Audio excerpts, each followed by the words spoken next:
and welcome to the Acer Education webinar series. I'm Adhi, Education Marketing Manager for Acer, and I'll be your host for today's session. This presentation is titled Achieve Your Learning Goals Through Technology. I take this opportunity to make some housekeeping announcements before we start the session. Please note that the audio is being streamed online. Please turn up the volume on your computer speakers for the audio. You do not need to dial into a conference bridge for the audio. The question and answer session at the end of the presentation. You can, however, ask questions at any time during the presentation using the chat window on the bottom right corner of your screen. All questions will be collected and answered at the end during the question and answer session. Last but not least, this session is being recorded and the recording will be available on our website in 3 business days. I'm excited to introduce our keynote speaker today, Joel Handler. Joel has been a Director of Technology for over 11 years. He holds 2 master's degrees, one in computer science and another in educational administration from Rutgers University. He has presented at numerous conferences including ISTE 2014, DTT London, UK, New York, New Jersey Google App Summits, New Jersey Tech Expo, and NJASA. Recently, Mr. Handler has participated in numerous online Google Hangouts for education. He implemented a complete one-to-one program, issuing over 4,500 Chromebooks and 3,000 Nexus tablets to everyone in grades K through 12. Under leadership, the district has made great strides in technology integration in a short amount of time, thereby transforming the delivery of instruction and the learning of all students. This, I'm now going to hand it over to Joel. Hey, so today I'll talk about some of the things that we've done in Hillsborough here in terms of transforming our learning environments and bringing technology towards our our classrooms and making it a part of our normal everyday operations. So to get started, a little bit of background at Hillsborough. We are a medium-sized district, about 7,500 students. We have about 1,000 staff total. We're spread across about 50 square miles with 9 schools. We have 6 elementary schools, which are grades K through 4. We have an intermediate school with about 1,200 students. That's in grades 5 and 6. 7-8 middle school with also about 1,200 students, and we have a very large high school, about 2,400 students. So that gives you kind of a big overview of what Hillsborough is and the size of our district. So, there we go. So when we looked at this several years ago, we said we had to build this idea of transforming our classroom and the culture here. And so what we did was we developed this initiative, and we said, well, we're going to need this vision of what we want. We're going to need to develop some goals to build an achievable timeline. It wasn't something we wanted to do overnight. We knew if we did it overnight, it would most likely not be too successful. We wanted to kind of build this up over time and learn what works and what doesn't work. So that we developed some progress indicators along the way. We did survey, which we'll talk about later. We did look at some assessment data to see was it impacting education at all. And then we were sure to build in the ability to make adjustments as we went along path to where we've gotten today. To give you an idea, and I'll cover it a little bit more later, this is a 4-year, 5-year program that we've rolled in. So we started this with, there's change ahead. Historically, change is not something staff really jump on board. Very few staff come running up to you and say, I want us to change everything we do and let's try something new. It's not such a thing for human in general to, and especially with, staff in schools. There's a great quote I love, which is the time traveler, from the 1940s, 1950s, and they came to the future, to 2015, and ended here today. They would be completely overwhelmed. They would be lost. They'd be like, element. They wouldn't know what to do. They would be freaked out. until they went into a high school classroom in that town, and they would be like, this is just like it was 50, 60 years ago. So it was one of the things we looked at and said, that's anymore. Nothing in our world is the same. Why is our classroom still very similar to how they were? So about this vision and goals, the first thing we did, we said, why are we doing this? What are some of the reasons we're doing this? And we looked at what's happening in society today. There's a couple of bullet points here where I talk about the concept of people are expecting, and this is so true now, that people just expect to be able to communicate, be able to learn, be able to interact from anywhere at any time. So it's like the force that I take Algebra 1 at 9 o'clock in the morning at the high school is the only time I want to be involved with algebra. Or, if or the studies or whatever subject may be, whatever it may be, in society in general, on their phones, parents, non-educators. So that's something we said, that's something we need to be kind of bringing into the schools. We also get this idea that the world is becoming more collaborative, that no works in these isolated silos anymore, but rather, people work together in groups. And the reality is, if you're not working with other people, you're not really working in today, you're not really working towards any kind of common goals anymore. And you just don't fit into today's marketplace or in today's society if you're not working with others. We looked at the key point of that, a lot of stuff was becoming very decentralized. It's more cloud-based, this called the cloud and called the World Wide Web, that things are out there. It's no longer, all this stuff stored here and into our IT department, but it's actually accessible and it's out there and it's always available. And then all the information and the wealth of content that's out there, and there's so much good stuff out there, and there's stuff that's not great. And one of the things we looked at was, what's the role of the educator in this new world? The educator, that sage on the stage, we've all heard that term. It's been used for many years now. But is today teachers, are they still that person who is everything and stands in front of the room and lectures to their students, or are they the person who kind of curates and finds good content for their students to learn from? So the things we looked at as we developed our vision. Then we looked at why, these are things that are happening in society. What are the benefits we get from digital instruction that we want to look for as we implement this goal going towards one-to-one transforming our classrooms? And we looked at this idea of 24/7 access to content.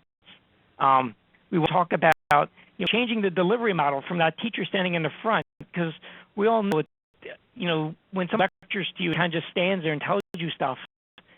Do students tune in? And very interestingly, as we'll get into later, some findings were coming from the one-to-one. Our teachers come to us and say, hey, look, my students are becoming distracted. They have access to the internet. We'll talk more about that later on. But, the teachers saying to me, they're like, oh, they're being distracted. They're not paying attention to me. And one of the things we look at is we say, something, you didn't have the devices. Were they all paying attention to you? And let us think closely about that. And look about ourselves when we were in school. At a 40-minute period, how much of that time was truly the student engaged if it was just strictly a teacher-led instruction at the front of the room?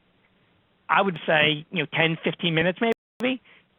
We can all look back at our old high school notebooks and see a lot of doodling there. We can all, remember times where we stood there staring out the window, imagining other things. And that's true with today's students. So that we looked at some of the benefits of digital instruction. And these we wanted to see if we can and if they do exist as we start to change our environment here. So the question I always like to ask as we get to this is, should technology be exciting? Right? And I know when I was in elementary school, and this is going back, 30 some odd years ago already, we have computer labs. And it was so exciting to go to the computer lab. It was great. And we used the same thing go back 5, 10 years ago when we had these computer labs, and the kids would get really excited about using the technology. They'd be in class and they'd go through a month, and all of a sudden at the end of the month, the teacher said, hey, we're doing a project next year, we're going to the lab, and the kids would go, yeah, I went to the lab, man, this is great. And then what would happen was they would do their little assignment, and then you go to the classroom. Really, the idea of what they were doing in the lab was lost with the fact that they were doing on computers, because it was such a unique thing. It was this, computers. However, when the kids leave your classroom, they have these intelligent devices now. They have smartphones, they have computers at home, they have access to this stuff. And so the technology itself should not be exciting. Nobody gets up in the morning and says, "I have a smartphone and this is the most glorious thing ever." No, they get up and they look at their emails, they do their work on it, they make phone calls. The stuff they're doing with it, that's what they get excited about. It's not about the technology. I am one who will get excited about like the new toy that comes out, like a new iPhone or whatever it might be, or the next tablet or whatever. But once that initial shock wears off, the technology itself is not what's supposed to be exciting. It's about what they're learning. That should be what's exciting. So as we developed our vision, and we said we had vision statements that we always have here in Hillsborough. One idea of this culture shift where technology use is part of a norm. Nobody's excited about using technology. I love this picture because it shows what happens in our schools. In the hallway, teachers on lunch duty, kids are sitting there with their devices. They're using them. Nobody thinks twice of it anymore. Interesting story, going around town, the kids in Hillsborough don't realize that this is not normal in most of the other districts. And interesting story firsthand was I was with my children at a school dance studio, and the kids were there, and kids their devices out.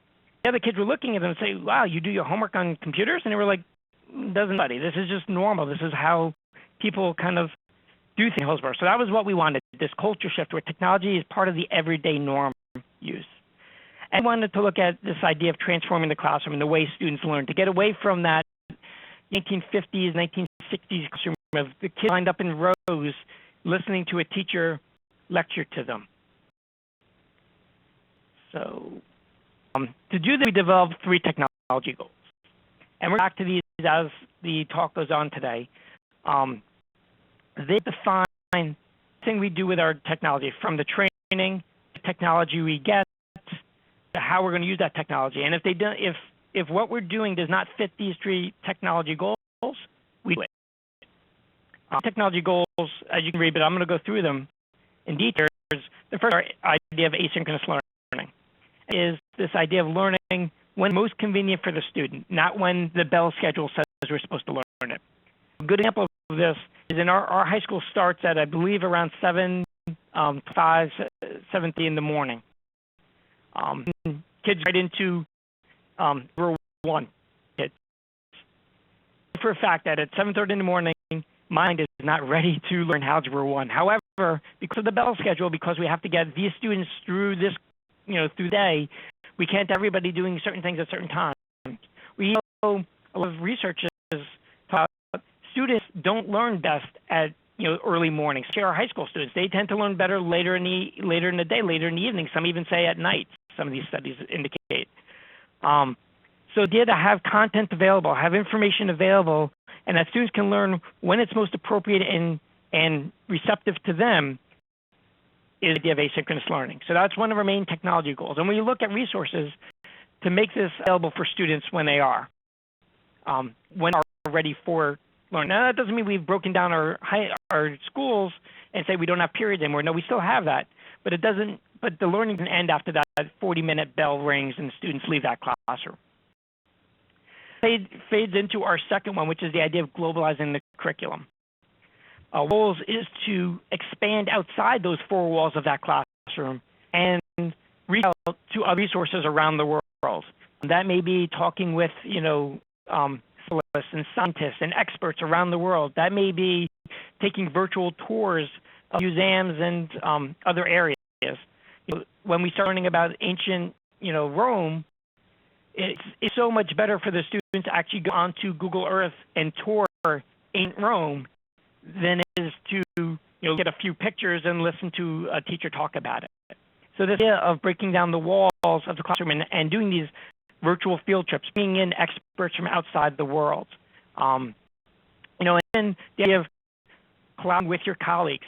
An amazing story. This walked into our high school library this past spring, and there was a class of students that was kind of scattered all around the library. And I looked, they were in pairs and they were on their devices. And what was very interesting was there's a lot of chatter. And you don't usually get a lot of chatter in the library. And the reason why they were scattered around was because they were all talking. so to kind of spread themselves out so that they didn't, audio didn't kind of interfere with her. What they were doing, as I looked on their screens, they were actually collaborating with another district out in Pennsylvania. It was a calculus class, and they were actually solving problems with peers in Pennsylvania. So they were using a Google Hangout in this case, with those people, with those other students there, and partnered with students over there, and certain problems that they had to solve. This is the idea of globalizing the curriculum, working with other students, working with other, experts, and so forth, to expand beyond the four walls of the room. Finally, the third tech goal is the idea of the world platform, and that is this idea of creating, collaborating, and then publishing digital content to the world.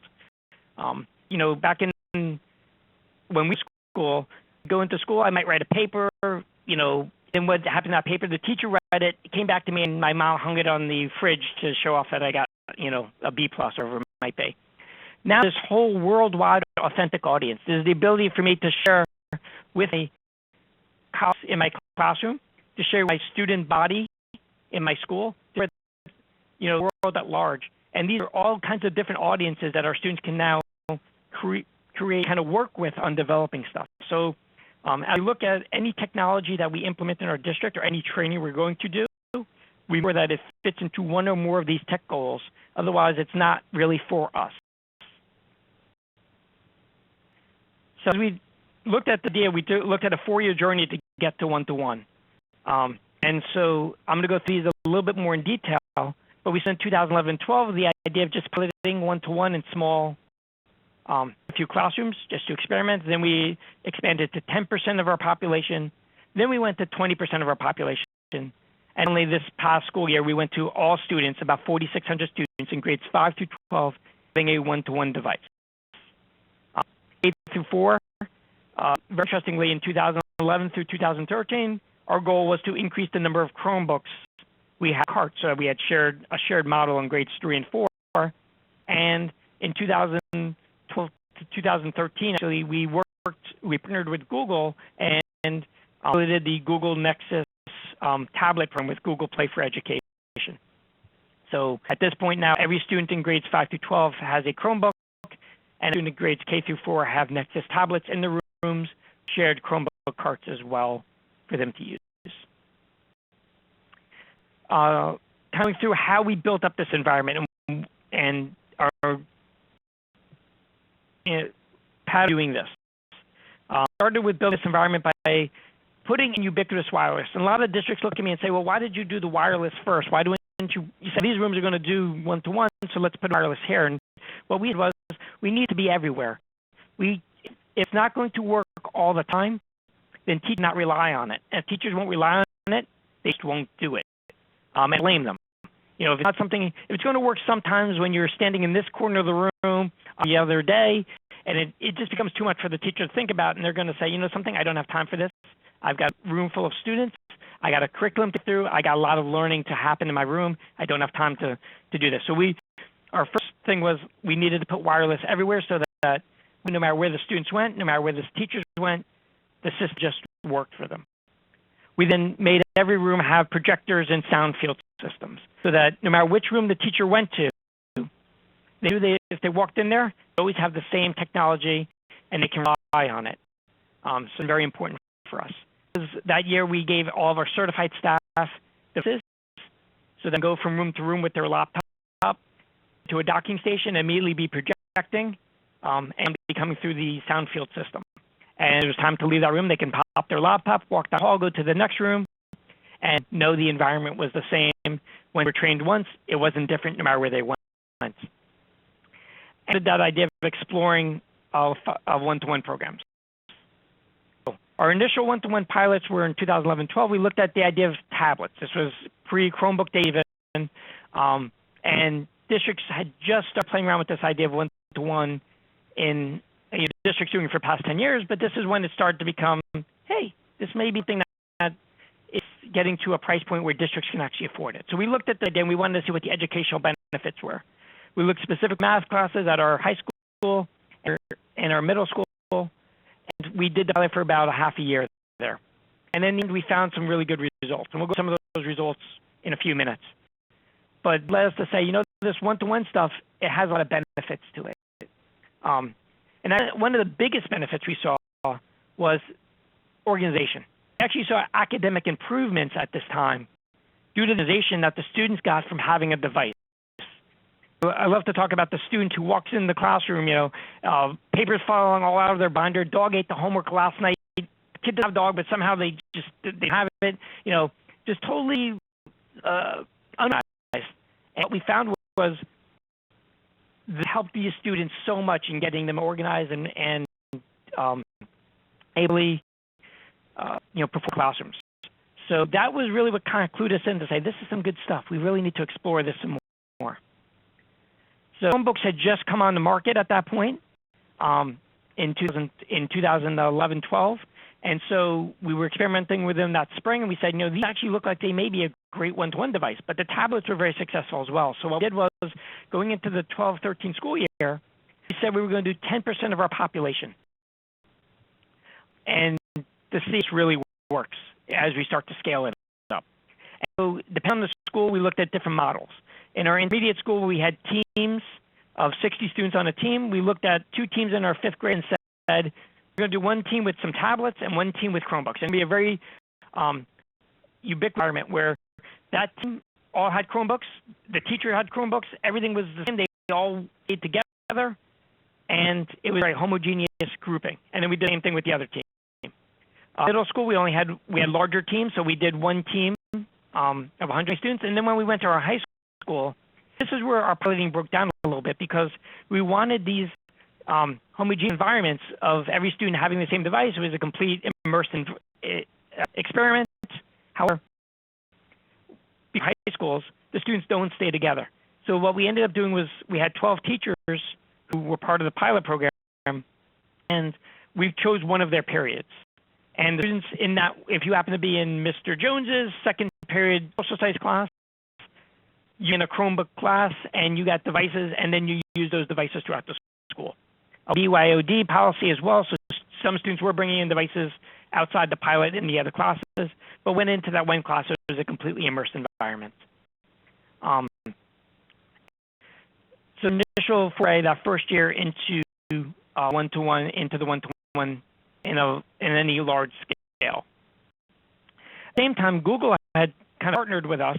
They saw what we were doing in our upper grades and said, this looks really, really promising. And we have this new Nexus program, which Play for Education, coming out.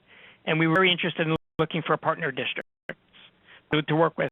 And so at that point, we partnered with them. We launched a one-to-one program for every student in grades K through 4, getting this tablet and kind of working with them. The difference between the upper grades and the lower grades were, without a device, obviously. In the lower grades, the devices were stored on carts. They stayed in the classroom with the students. The students read them, when they did them, put them back as they were done with them. At grades, they were issued to the student for the year. The student brought them home to and from school. Here, we transitioned over to Google Apps. So we started using Google Apps in 2009. This is a great online tool for collaboration. This was, at the time collaboration wasn't a big thing yet. The concept of it was good, but the software wasn't there. Google Apps had it, and so we launched it that way, and it became very popular and grew on its own over the next 3 years that we had it. Teachers started to see this. Hey, wait, I can kind of be grading students' papers while they're working on it. The students can start to, share documents with each other. It just became this. And even back then, people were still using USB drives to bring content to and from school. And all of a sudden saw this as, hey, it's like a virtual USB drive. I could just put all my stuff up there and get access to it whenever I need it. But about 2012, we really saw this taking off. And we decided, this is the right platform for us, and especially for the collaboration. We saw that as the, that killer app for us, this idea that students collaborate and work with it.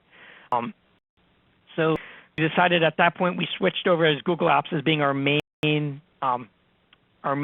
activity suite, if you will, for the district. The following 13-14, we decided to go up to 20%. We see that year the 10% was very successful, so we know that one-to-one was working and found these great things working with it, we said, can we scale this? Because going from 10% of your going 10% to 100%, that's big. So now our second year was, let's focus on resources do we need? Do we need more staff? Do we need, better wireless? Do we, what kind of support program do we have when these devices break? So those were the things we looked at our second year as we started scaling it up to see if we can make it to a full one-to-one.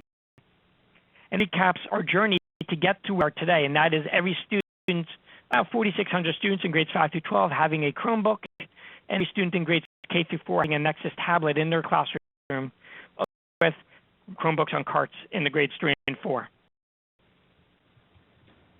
What did we learn by doing this, and where are we today?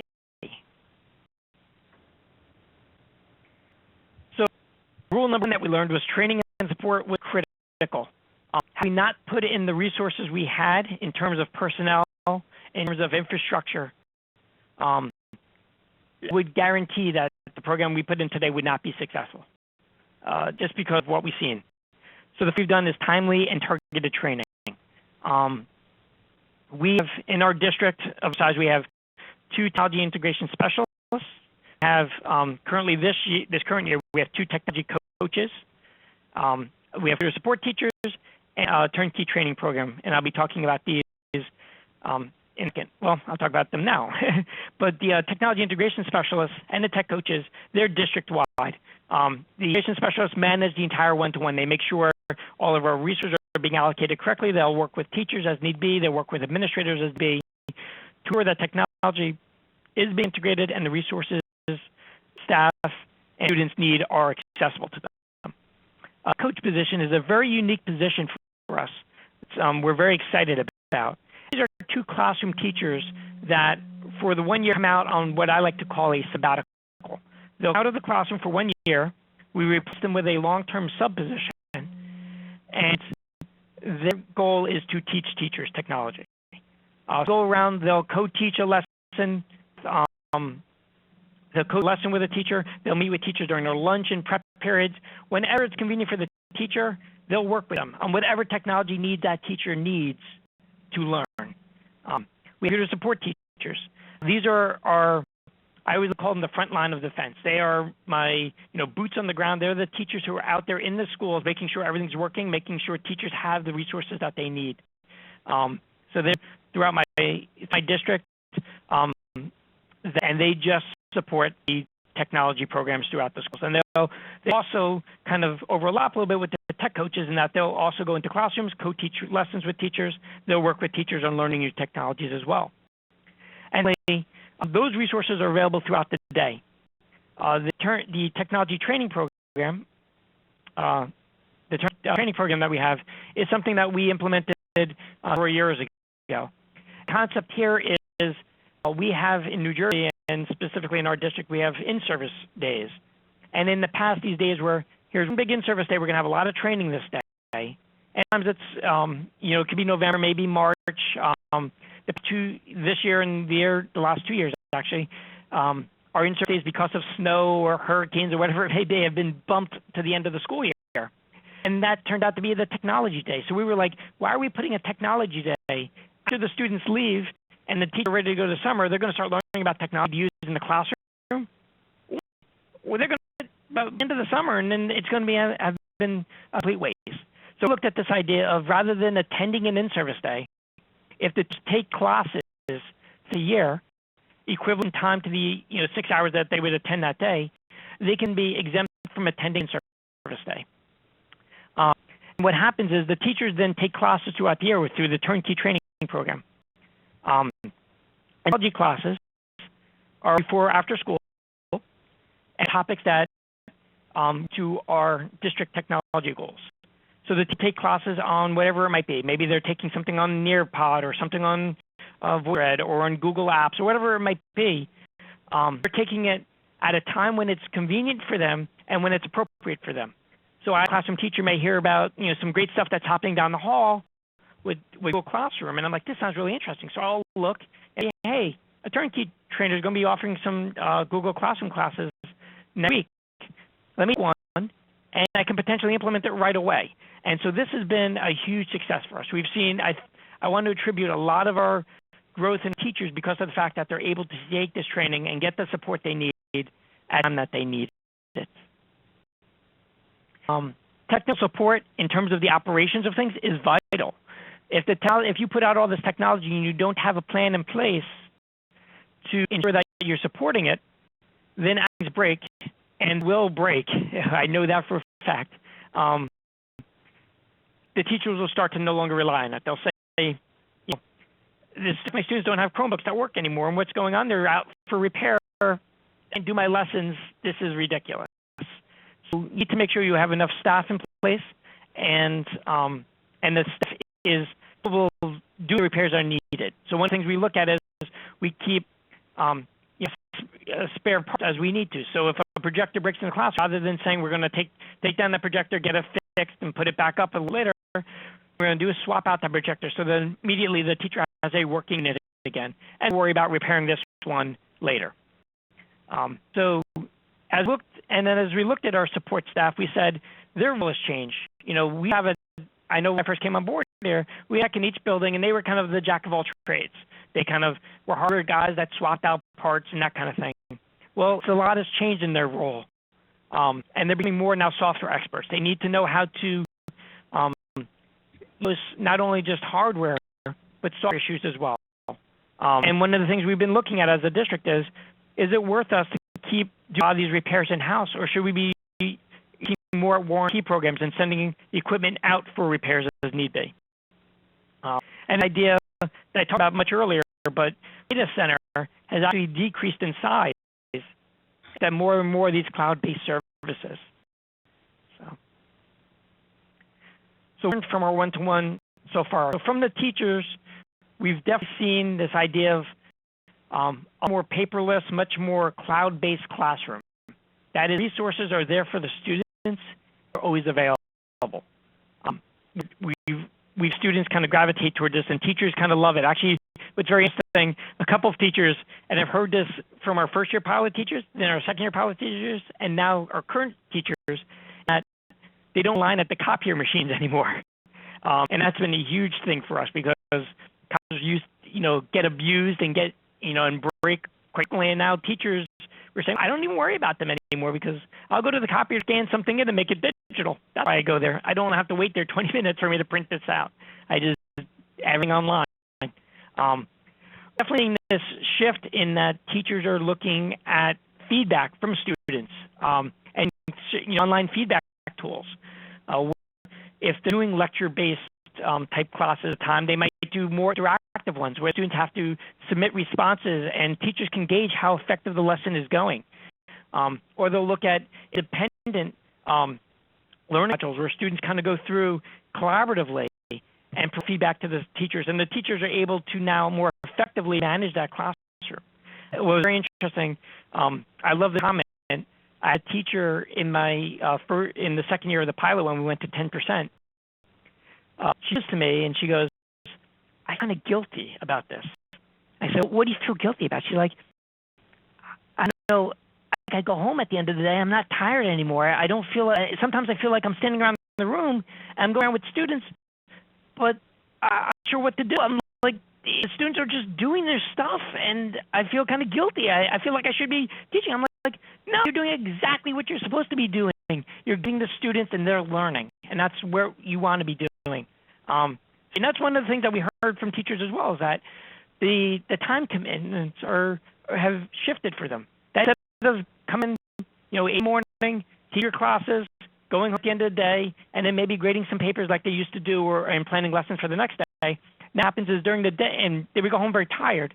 Now they go home kind of guys. They're not as much energy lecturing in their classrooms anymore. But when they go home, now their mode has changed to, now I'm curating that content. I'm finding what are good resources I want students to reference in the future.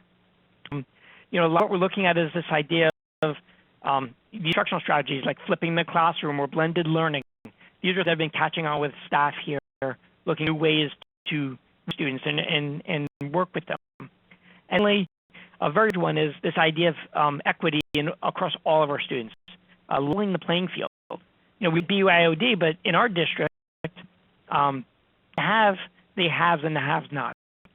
And by providing every student with the same device, we ensure that all students can get an equal opportunity to excel.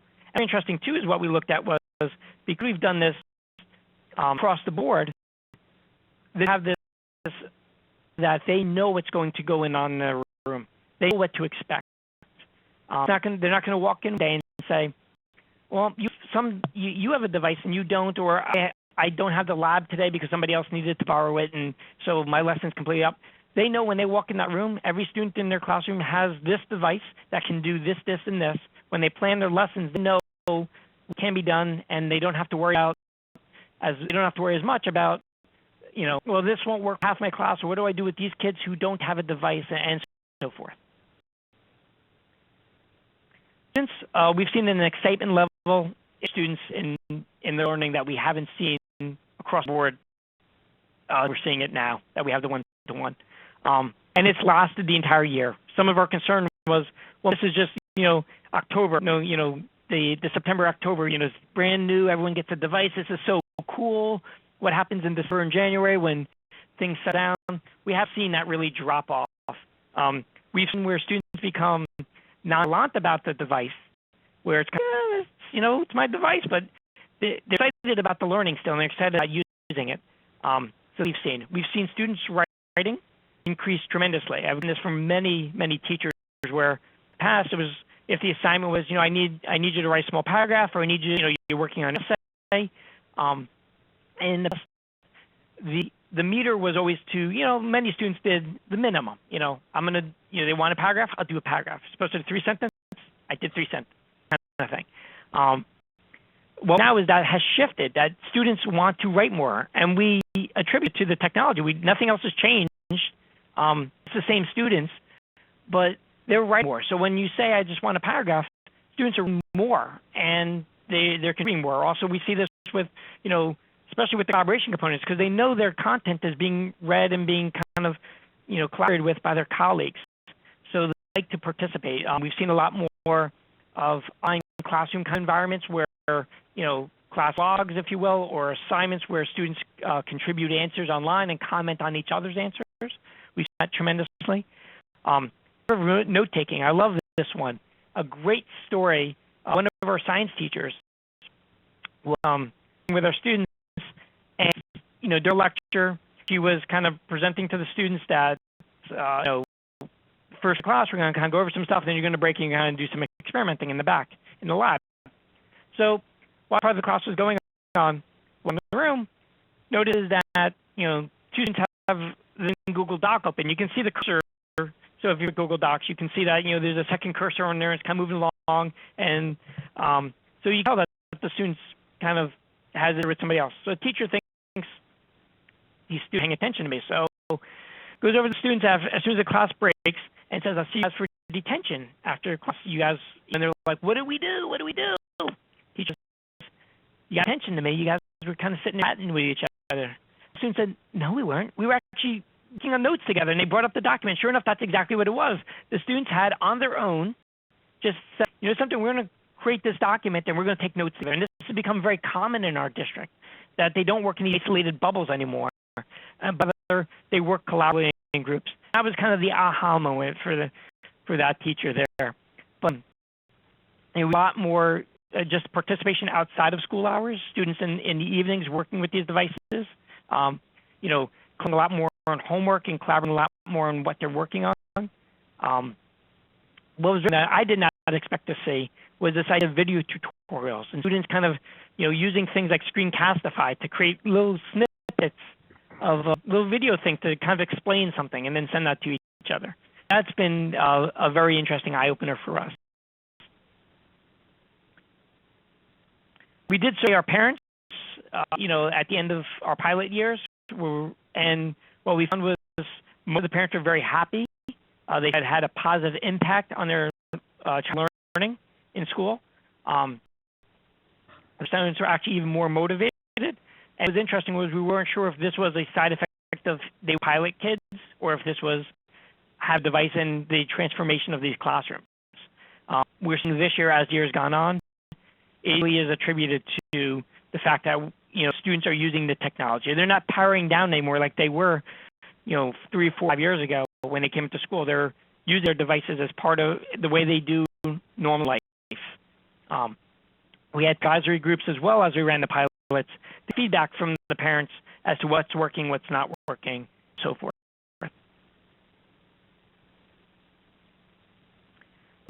As part of pilot, we looked at various tech tools. We looked at tablets, we looked at Chromebooks, we looked at lots of different things. And in the end, what we found was, especially in the upper grade level, Chromebooks were, for us, the right way to go. The keyboard was critical.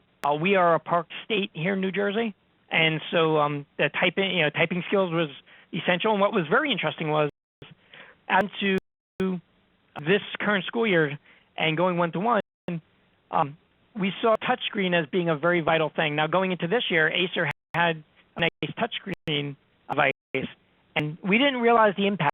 We predicted that, this is a 4-year plan, and first year or so, touchscreens wouldn't be popular, whatever, but we need them for year 2, 3, especially in 4, when touch becomes very ubiquitous across all of our environments. But, back, again, beginning of the school year, touch was not such a big thing in the Chrome environment yet.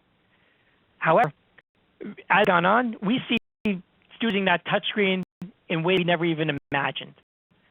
In terms of, we'll see students during science class, they'll take a picture of their experiment, whatever they're working on, and then use the touch to kind of annotate it up. And sure, they do that potentially with the trackpad or the mouse, but not to the level that they can with the touch. When they did the park exam, actually, it was very interesting. Stimulating things with their fingers. There's that ruler tool and there's a protractor tool that they use.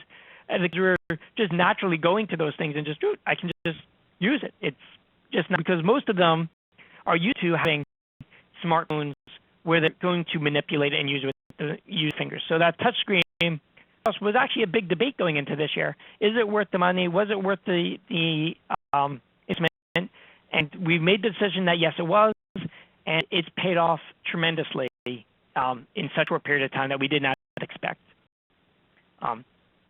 We needed something that was hot swappable, if you will.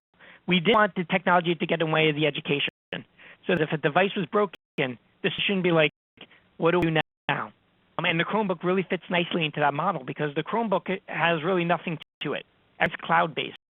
So when a student breaks one, we have loaner devices. Student comes down, they turn their broken device, we give them a loaner device and say, go back to class. 15 minutes later, the student is completely immersed back in the classroom, forgetting all about the fact that their device was broken. Lose anything, don't have to reorganize anything, doesn't have to find anything. It's just like it was right before they got on their original device. Found that when students bring them home, expect high rates. The students are a little bit rough with devices. And we looked at this idea of app integration, and Google login is essential. We don't look at any tools anymore that don't integrate with our Google login. I got this idea that I would say, like the one password to rule all. Student needs to remember different passwords, and we saw that with some of our other pilots. It tends to kind of fall apart and not be as successful. We look at tools that they need to increase their productivity when we look at tools and evaluating what types of software they want. And as I said earlier, implementing new technology, how does it meet our technology goals? Start to wrap things up a little bit. Some things you'll need to that we needed to think about and need to think about as well is this idea of ubiquitous wireless. Your infrastructure needs to be able to support what we're looking to do. There's a couple of consortiums out there and groups that recommend at least 10 megabits per digital learner. We have a gigabit this year, and one of the things we learned pretty early on was don't put all your eggs in one basket. So we have to have multiple providers and split that bandwidth across them, so that if you do have an outage somewhere along the way with a provider, there really does not feel that impact, and learning can still take place. And what important to us was this planning idea. Planning was very appropriate. You have to plan appropriately. From a budget standpoint, we looked at leasing. One of the big things that, I'm in this district now 11 years, and when I first came on board, it was a feast or famine. We would go through, we'd buy a lot of technology one year, a huge bubble in the budget. And next year we didn't buy much technology, and then the fourth year, all of this with some new technology, we need to buy some stuff, and all of a sudden it's like, well, wait, where's that money going to come from? And we had to build this bubble in the budget, and where did that come from? That was very painful. So one of the things we looked at was this is a normal tool that will stay with us for the rest of our foreseeable future in the district. So what we did was, instead of purchasing devices, we're leasing them, and we felt that it was a 4-year lifespan. So we're leasing over 4 years, for over 4 years, and the pace will never end. It's built in. My budget now becomes predictable. It becomes something that Board of Education can say, that's what it was last year. This is what it normally should be. This is how it goes. It's not, you need how much for what? You know, those questions don't happen anymore. It's kind of, it stains it. After now it becomes, it used to be this idea that you know, software separately from curriculum. That is going to change. Curriculum now is totally intertwined with what we do with the devices and with software. So it's really, it does become more of a curriculum expense, software and applications and licenses. And basically, the keys to our success have been this idea that we developed that vision, have a strong technology infrastructure in place, built-in training and support, and we talk about, but it's very important, is this idea of taking risks. You know, as we rolled out this one-to-one program, we told teachers, doesn't you fail? And actually, we expect you fail, is what we told them. It was kind of a relief, our teacher said, when they heard our superintendent telling them, we actually expect failure from you, because if you're not failing, that means you're not trying and you're not learning new things. So that's a huge message for us. It allowed us to really, allowed our teachers to feel comfortable knowing that they weren't necessarily going to be negatively evaluated on the technology if it didn't work successfully for them, if they tried things. The way they were going to be negatively evaluated was if they tried. So pretty much wraps up, I have to say. So, Nita, I'll turn it back over to you at this point. If we're now open for questions. If you have any questions, please feel free to type them to the chat box. I'm not seeing any questions yet. One thing that I saw earlier somebody mentioning is if you can elaborate a little bit more, Joel, on the management of all these devices. I'm assuming through Chrome Management Console, but if you have any thoughts or considerations for others to think of as they do that. So the Chrome Management Console actually has been really for us. I've talked to some districts who are interested in maybe getting Chromebooks and not getting the Management Console. However, there's so many features that you get from that. First of all, you can track the devices. So, we had one device that was kind of missing. We were able to kind of brick the device so it can't be used during console. We can do who's logging into the devices and when. We can deploy extensions and apps that we want and block extensions and apps. One interesting thing that we did this year was started the year off by allowing the students to install any apps and extensions they wanted. And we love that model. However, what we learned was that students were installing lots of different extensions because they were finding these awesome stuff that really helped them with the learning. Also found that there were some extensions out there that contained some malware in them. And install them, and it would cause their device not to work correctly. We'd come down to the help desk and say, what's going on? And it's very common that let's remove all these extensions, and all of a sudden things started working correctly again. One of the things that we started implementing very recently was, now that we've got this huge array of really educationally sound extension apps, looking at potentially reversing that model so that we're going to limit the devices slightly, so that students just install anything, but we're going to form an HTTPS, Township Public Schools, a store in the Google store and put it there that students can, and the ones that they can install are listed there. So. Thanks. Another question on the same topic. Does Chrome Management Console allow you to locate lost devices easily? In terms of locating the lost device, physically locating it, no. There are third-party extensions that we've seen. I know Guardian was one company. I think there's a couple other ones too out there that will things that they'll actually do location tracking on the device. The manager console itself doesn't do that. It does to say, hey, this device is enrolled in my district. If we don't know what it is, prevent anybody from logging in. So lock the device out, prevent anybody from logging in. It now becomes a useless device. With that, it'll be returned to the district. And we have ours actually set that way that if it does missing, we put a message on it that says, hey, this belongs to Hillsborough Township Public Schools. Please return at your earliest convenience. And we've had just a few kind of disappear over there, and a few actually have shown back up once that's been enabled. So that answers kind of the next question I had. Do you have many students lose their device? And you said just a few. Or I mean, at 4,600, I think there's only been about 3 or 4. So in order to offer a protection plan to parents, which will cover it, but if the device is lost or stolen, the first thing we'll do is we'll lock out the device. Have the parent then notify the police. They'll file a police report, at which point student replacement device issued to them, and we'll go on from there. The next question I have is, are you seeing any changes in assessment outcomes? Very interesting question. So what we looked at survey data. We've looked at teacher assessments. We do common assessments in our district.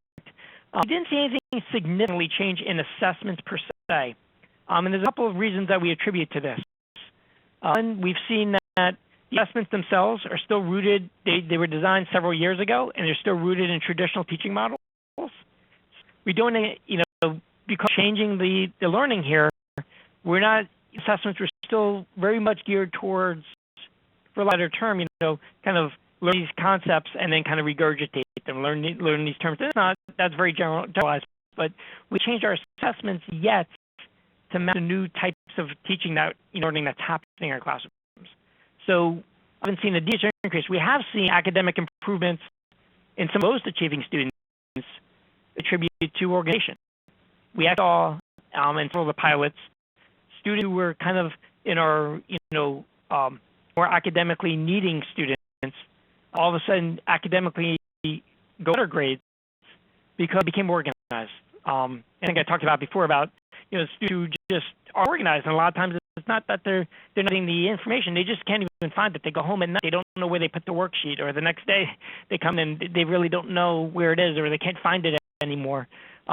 Whereas once we went to the Chromebook and the Google ecosystem, it was always there, it was always available to them. Very interestingly, we actually have seen students using the personal devices to access their Google accounts. So like on the school bus, I know of students who will use their smartphones to actually look up their stuff because it's in the cloud. So rather than taking out the Chromebook, which is this laptop, and you're on a bouncy school bus and it might slide off your lap, they all have their phones in their lap. So they might be looking through their notes or whatever, studying for the test on the way into school that day. And that's one of the benefits of the Google ecosystem, is that it becomes so device agnostic like that. I have a question on the device itself. Do you have problems with devices not being charged for class? So what we've done is in each of our big buildings, we have a cart available in our media center where students can go down and plug it in if they need to charge. What we found was it takes one period you can charge the device for about 3 hours, for about 3 hour usage. So if a student, and we did find at the beginning of the year, the device would last pretty much 2 days without a charge. At this point, we've gone through a year, they'll last a full day without a charge at all. However, student does forget to charge at night. Sometimes they'll come in the next day. Sometimes they'll make it through, because the one thing to note is that these aren't used the entire school day all the time.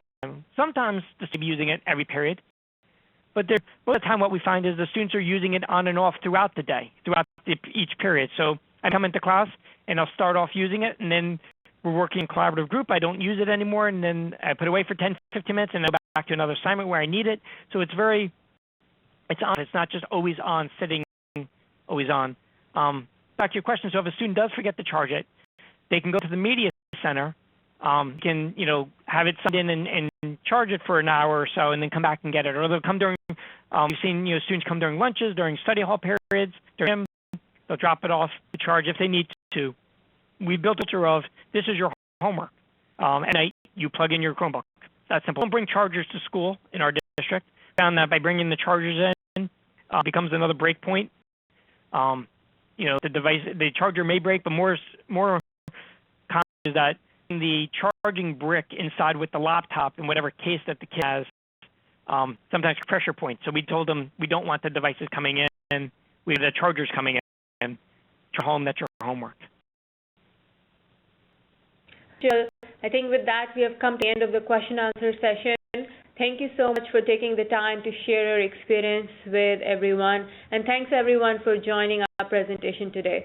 As mentioned earlier, a recording of this will be available on our website in 3 business days.